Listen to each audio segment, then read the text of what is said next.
বিসমিল্লাহির রহমানির রাহিম।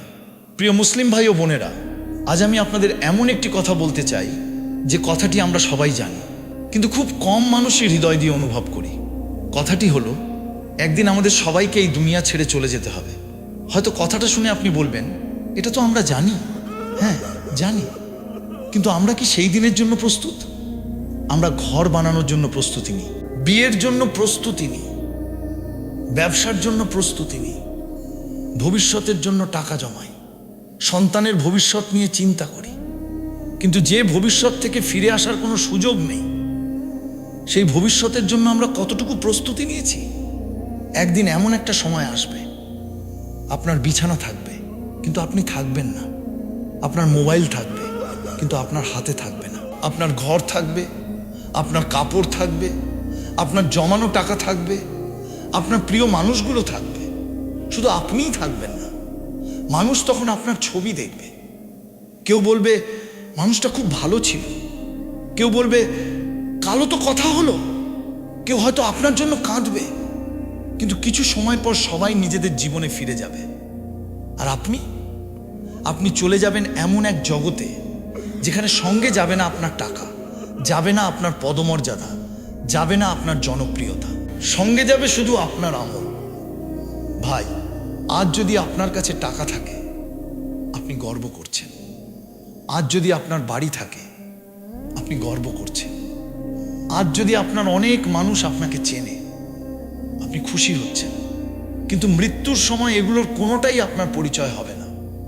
সেদিন আপনার পরিচয় হবে আপনি আল্লাহর বান্দা ছিলেন কি না, আপনি নামাজ পড়তেন কি না, আপনি হারাম থেকে নিজেকে বাঁচিয়েছিলেন কি না, আপনি মানুষের হক নষ্ট করেছিলেন কি না, আপনি মা বাবার সঙ্গে কেমন আচরণ করেছিলেন, আপনি গোপনে আল্লাহকে ভয় করতেন কি না।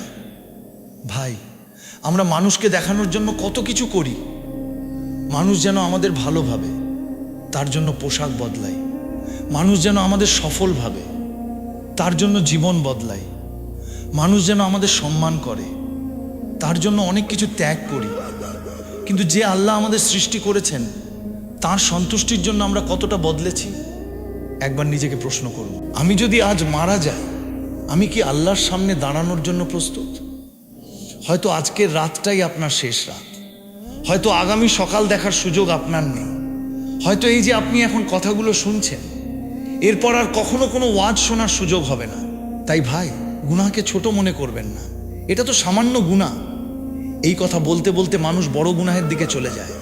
আজ একটি মিথ্যা, কাল একটি প্রতারণা, তারপর কারো হক নষ্ট করা, তারপর নামাজ ছেড়ে দেওয়া, তারপর গুনাহ করতে করতে একসময় মানুষের অন্তর শক্ত হয়ে যায়। কিন্তু মনে রাখবেন, আল্লাহর রহমতের দরজা এখনো খোলা। আপনি যত দূরেই চলে যান না কেন, আল্লাহর দিকে ফিরে আসুন। আপনি যদি সত্যিকারের তওবা করেন তাহলে আপনার রবের রহমত থেকে নিরাশ হবেন না। আজ যদি নামাজ ছেড়ে দিয়ে থাকেন, আজ থেকেই নামাজ শুরু করুন। আজ যদি কোনো হারাম কাজে জড়িয়ে থাকেন, আজই তা ছেড়ে দেওয়ার সিদ্ধান্ত নিন। আজ যদি কারো হক নষ্ট করে থাকেন, সম্ভব হলে তার হক ফিরিয়ে দিন। আজ যদি মা বাবার সঙ্গে খারাপ ব্যবহার করে থাকেন, তাদের কাছে গিয়ে ক্ষমা চান, কারণ আমরা জানি না আর কতদিন সময় আছে। মা বাবার কথা একটু ভাবুন, যে মা আপনাকে ছোটবেলায় কোলে নিয়েছেন, আপনার কান্নায় রাত জেগেছেন। আজ হয়তো সেই মায়ের ফোন ধরার সময় আপনার নেই, যে বাবা নিজের প্রয়োজন বাদ দিয়ে আপনার প্রয়োজন পূরণ করেছেন। আজ হয়তো সেই বাবার সঙ্গে 2 মিনিট ভালো করে কথা বলার সময়ও আপনার নেই। ভাই, একদিন হয়তো আপনি অনেক টাকা উপার্জন করবেন, কিন্তু সেই টাকা দিয়ে মায়ের একটি হাসি কিনতে পারবেন না। একদিন হয়তো আপনার অনেক সময় হবে, কিন্তু সেই সময় দিয়ে বাবার সঙ্গে বসে কথা বলার সুযোগ আর থাকবে না। তাই মা বাবা জীবিত থাকলে তাদের মূল্য বুঝুন, তাদের সঙ্গে নরমভাবে কথা বলুন, তাদের জন্য দোয়া করুন, তাদের কষ্ট দেবেন না। আর যদি তারা দুনিয়া থেকে চলে গিয়ে থাকেন, তাহলে তাদের জন্য দোয়া করুন, তাদের নামে সদকা করুন, আল্লাহর কাছে তাদের ক্ষমা প্রার্থনা করুন। প্রিয় ভাই ও বোনেরা, আমরা দুনিয়ায় এসেছি অল্প সময়ের জন্য। এই জীবন যত দীর্ঘ মনে হোক, মৃত্যুর সামনে দাঁড়ালে মনে হবে সময়টা কত দ্রুত চলে গেল। শৈশব চলে গেল, যৌবন চলে যাচ্ছে, চুলে সাদা রং আসছে, শরীর দুর্বল হচ্ছে, বন্ধুরা একে একে দূরে চলে যাচ্ছে, কেউ বিয়ে করছে, কেউ বিদেশ যাচ্ছে, কেউ ব্যবসা করছে, আর আমরা ধীরে ধীরে সেই দিনের দিকে এগিয়ে যাচ্ছি যেদিন আমাদের বলা হবে, চলো এবার তোমার দুনিয়ার সময় শেষ। সেদিন আপনি বলার সুযোগ পাবেন না, আরেকটু সময় দিন, আরেকবার নামাজ পড়ি, আরেকবার মায়ের কাছে যাই, আরেকবার বাবার সঙ্গে কথা বলি, আরেকবার তওবা করি, আরেকবার কুরআন পড়ি। সেদিন সময় শেষ হয়ে যাবে।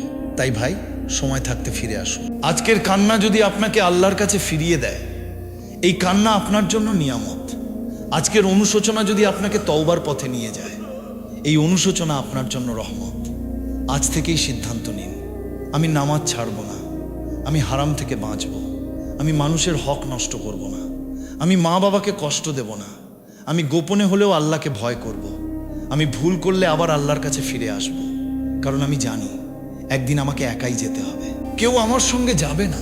সেদিন আমার পাশে থাকবে না আমার বন্ধু, থাকবে না আমার ব্যবসা, থাকবে না আমার টাকা, থাকবে না আমার পরিচিতি, থাকবে শুধু আমার আমল এবং আমার রবের রহমত। হে আল্লাহ, আমরা অনেক ভুল করেছি, অনেক গুনাহ করেছি, অনেক নামাজ নষ্ট করেছি, অনেক সময় নষ্ট করেছি, অনেক মানুষের মনে কষ্ট দিয়েছি। হে আমাদের রব, আমরা দুর্বল, আমাদের ক্ষমা করুন, আমাদের তওবা কবুল করুন, আমাদের নামাজের প্রতি ভালোবাসা দিন, আমাদের অন্তরকে ঈমানের আলোয় আলোকিত করুন, আমাদের মা বাবাকে ক্ষমা করুন, আমাদের জীবিতদের হেদায়েত দিন এবং যারা দুনিয়া থেকে চলে গেছেন তাদের মাগফিরাত করুন।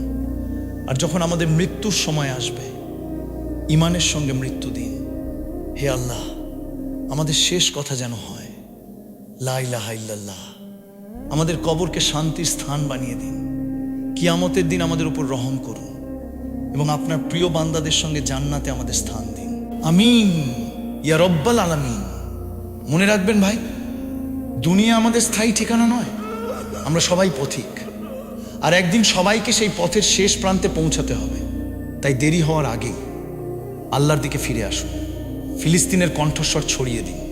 একটি পেজ শুধু একটি পেজ নয়, এটি হতে পারে সত্য ও মানবতার কথা মানুষের কাছে পৌঁছে দেওয়ার একটি মাধ্যম।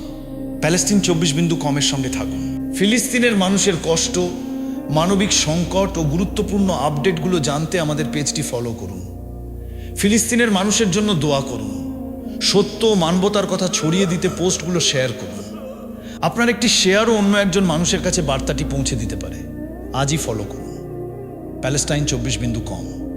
মানবতার পক্ষে থাকুন।